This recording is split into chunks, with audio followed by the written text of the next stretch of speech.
Tersangka KDRT aniaya istri di kota Semarang yang berujung tewas akhirnya diringkus polisi.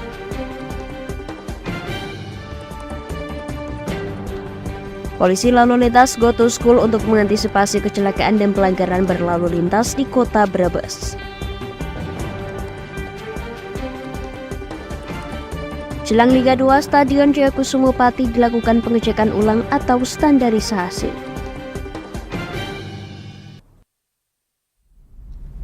Selamat sore pemirsa, bersama saya Puji Lestari, inilah Jateng hari ini.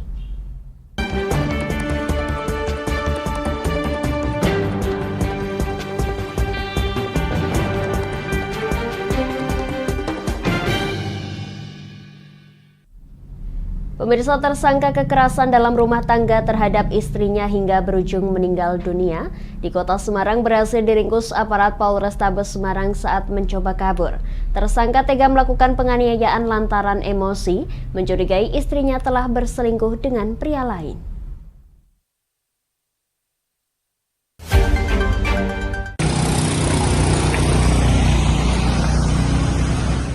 Yuda Bagus, 34 tahun, tersangka kasus kekerasan dalam rumah tangga yang mengakibatkan istrinya AA, 22 tahun, meninggal dunia, berhasil ditangkap saat mencoba kabur usai melakukan penganiayaan di rumahnya di Sendang Gubo, Kecamatan Tembalang, Kota Semarang.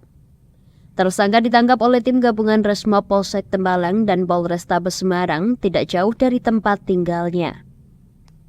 Kasat Reskrim Polrestabes Semarang AKBP Doni Sardolo Bantoruan mengatakan dari keterangan dalam penyelidikan, tersangka mengaku curiga istrinya berselingkuh dengan pria lain dan meminta menulis nama pria tersebut. Dalam pengaruh minuman keras, pelaku melakukan penganiayaan kepada sang istri. Menyadari istrinya tidak bernafas, tersangka melarikan diri setelah meminta tolong kepada ayah dan adiknya untuk memanggil ambulan. Memukul punggung, kepala bagian belakang, bagian wajah, kepala depan. Ini semuanya dilakukan oleh tersangka dengan menggunakan kayu, ada kayu yang sudah patah ini. Kemudian tersangka keluar mengambil pisau ukir lalu ditusukkan ke bagian dada kiri korban sebanyak 1 kali, dan tersangka juga menendang di bagian dada hingga korban pingsan.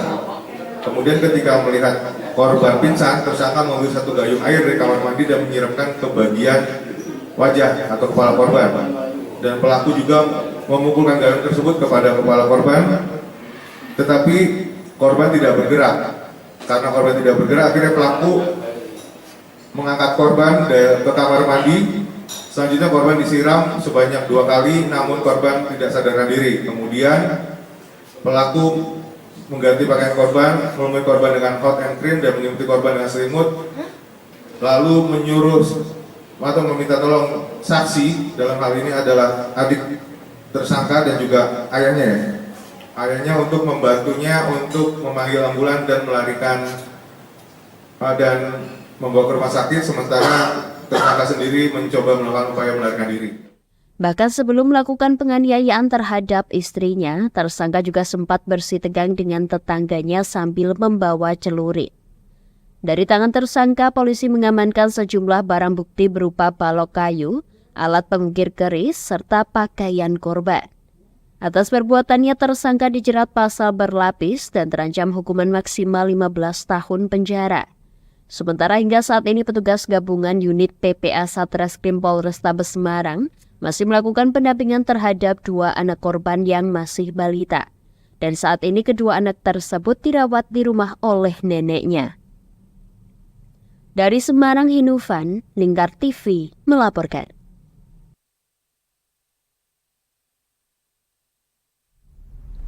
Pemirsa, bencana kekeringan imbas kemarau panjang kini tengah melanda sejumlah wilayah di tanah air. Seperti warga di sejumlah wilayah Kabupaten Rembang, Jawa Tengah, yang setiap hari mengandalkan bantuan distribusi air bersih untuk kebutuhan sehari-hari.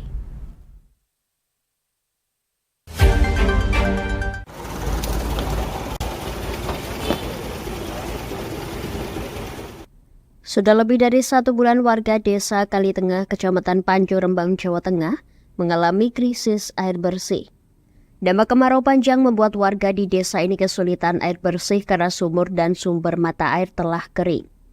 Untuk memenuhi kebutuhan sehari-hari, kini warga hanya bisa menunggu bantuan distribusi air bersih dari pemerintah dan pihak lainnya. Biasanya untuk memenuhi kebutuhan air bersih sehari-hari, warga mengambil air dari fasilitas Pamsimas desa setempat serta sumur yang berjarak 2 km dari permukiman mereka. Kami atas nama pemerintah desa Kali Tengah dan warga khususnya mengucapkan terima kasih kepada jajaran Polsek Pancur, terutama Bapak Kapolsek dan Bapak Babin Kamtipmas, juga ada Bapak Babinsa yang sudah tanggap Sasmito. Akhirnya warga kami yang berjumlah 415 dari 3 RT, RT 7, 8, dan 9 dari RW 3 itu bisa terpenuhi kebutuhannya untuk MCK. Itu sebenarnya sudah ada embung Bapak, tetapi karena belum maksimal di dalam pengelolaannya, kami mohon bantuannya dari Bapak-Bapak media untuk bisa menyampaikan aspirasi kami kepada pemerintah di pusat sana agar kejadian seperti ini tidak terulang kembali di tahun berikutnya. Bantuan air bersih yang mereka tunggu-tunggu kali ini datang dari pihak kepolisian Polsek Pancur Rembak. Ada 1 tangki air bersih berkapasitas 5.000 liter dibagikan kepada warga. Dalam pembagian air bersih, petugas kepolisian dari Polsek Pancur juga turut mendistribusikan langsung air bersih ke sejumlah rumah-rumah warga. Mungkin dari Koramil Pancur kita berkolaborasi membantu masyarakat ya dengan kekeringan atau kekurangan air bersih untuk kegiatan sehari-hari, untuk masak atau untuk mandi ya ini. Nanti yang ke depan supaya masyarakat kalau memang betul-betul tidak kekurangan minus dengan air bersih, mohon kepada masyarakat khususnya wilayah Pancur bisa koordinasi dengan Polsek, dengan Kapolsek itu aja. Ya, alhamdulillah armada sudah disiapi oleh perikanan, air sudah disiapi perikanan, kami semua tenaga dan keluhan-keluhan masyarakat yang ada di wilayah Pancur. Di Kabupaten Rembang, dampak kekeringan kini terus meluas.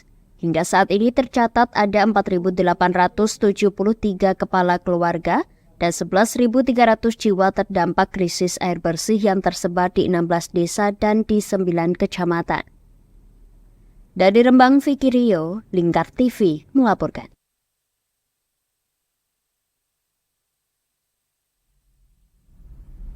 Kami akan jeda sejenak pemirsa, tetap bersama kami di Jateng hari ini.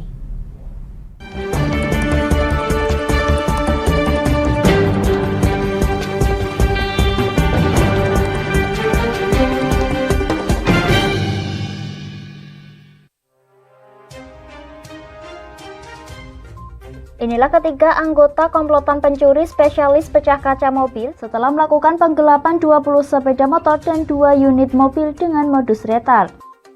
Merangkum semua peristiwa sebagai berita yang penuh fakta. Bersama Puji Lestari, saksikan Jateng hari ini setiap Senin hingga Sabtu jam 4 sore hanya di Lingkar TV.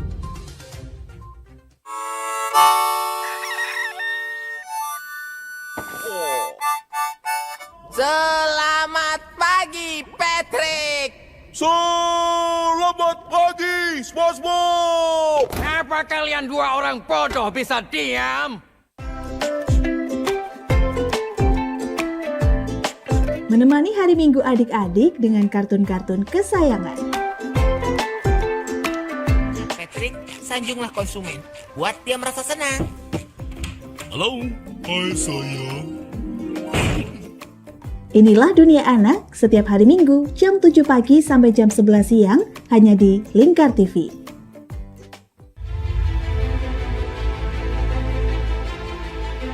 Memberikan pinjaman uang kepada saya dengan bunga 8% per bulan.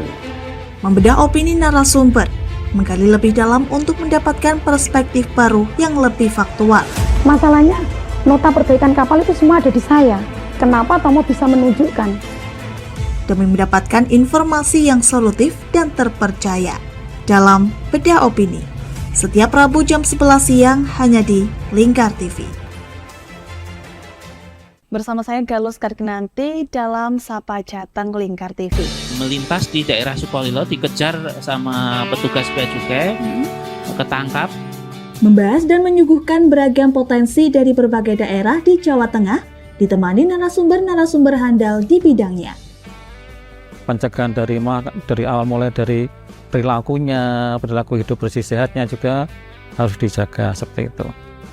Kami siap menyapa Anda dalam Sapa Jateng.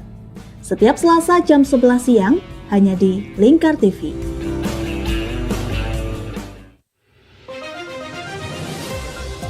Modus kedua pelaku ini berpura-pura kehabisan bahan bakar kendaraan. Setelah pelaku dibantu, mereka kemudian melakukan kekerasan dan mengambil paksa sepeda motor korban. Saat tiba di lapangan terbang Okbab, rombongan langsung dihadang 5 orang yang mengaku sebagai anggota KKB.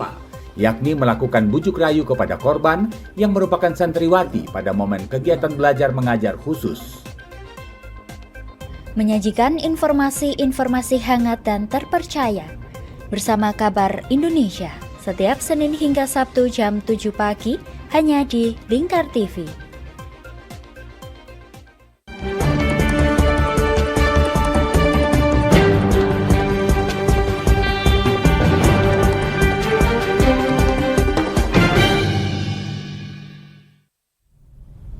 Anda masih menyaksikan Jateng hari ini pemirsa. Maraknya aksi kecelakaan akibat ugal-ugalan di jalan raya yang dilakukan kelompok geng motor membuat jajaran Satlantas Polres Brebes mendatangi sekolah-sekolah atau go to school untuk mengantisipasi kecelakaan dan pelanggaran berlalu lintas.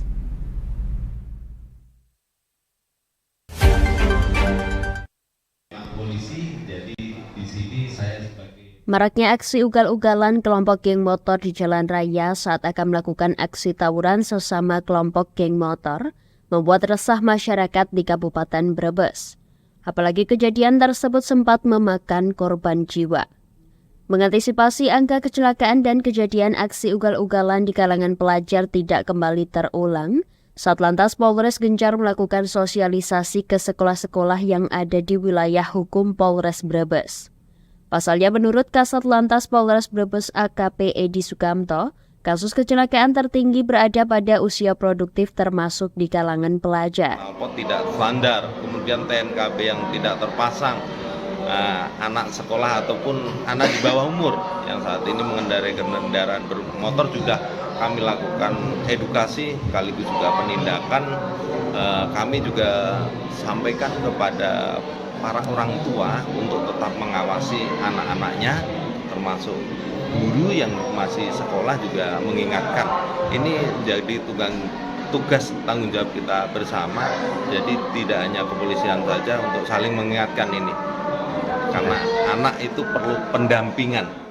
Selain itu, AKP Edi Sukamto menambahkan bahwa tingginya pelanggaran lalu lintas, seperti tidak melengkapi surat berkendara dan kelengkapan kendaraan, tidak mengenakan helm, tidak memakai plat nomor, menggunakan knalpot brong, dan lain sebagainya.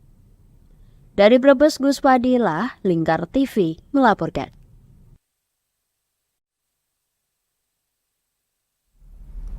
Pemirsa, jelang Liga 2 Stadion Joyokusumo Pati dilakukan pengecekan ulang atau standarisasi. Tak hanya itu, sejumlah kesiapan pun dilakukan seperti penambahan alat pemadaman api ringan dan penambahan akses khusus ambulans.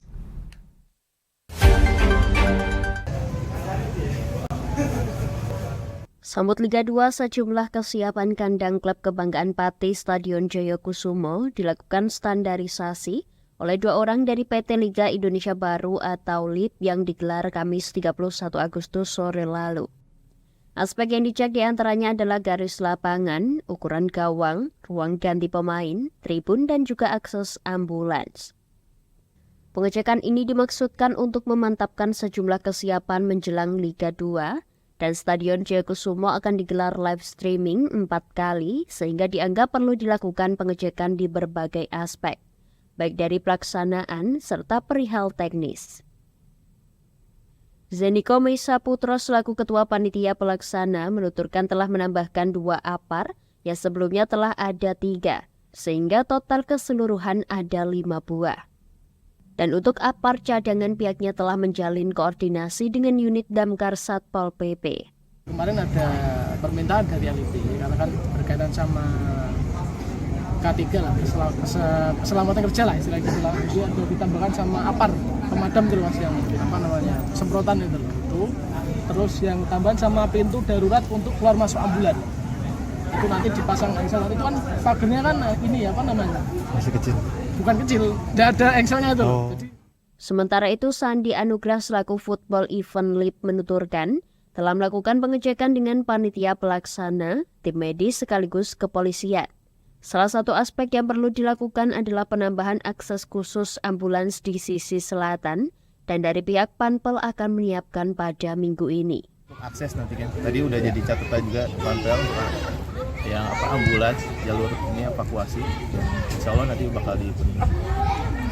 Berarti untuk saat ini memang belum ada gitu, yang jalur ambulans itu? Ada di sana. Di sana, tapi ditekankan lagi gitu? Ya lebih kan harusnya kiri kanan Pak ya? Ya harusnya kiri kanan, baru ada satu akses dari sisi sana. Tambah.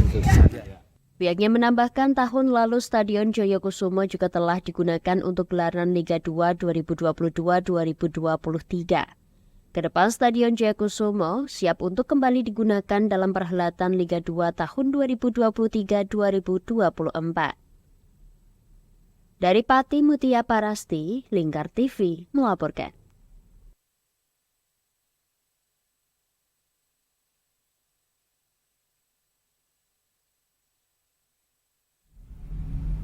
Demikian Jateng hari ini, saya Puji Lestari dan seluruh kru yang bertugas mengucapkan terima kasih atas kebersamaan Anda. Selamat sore dan sampai jumpa.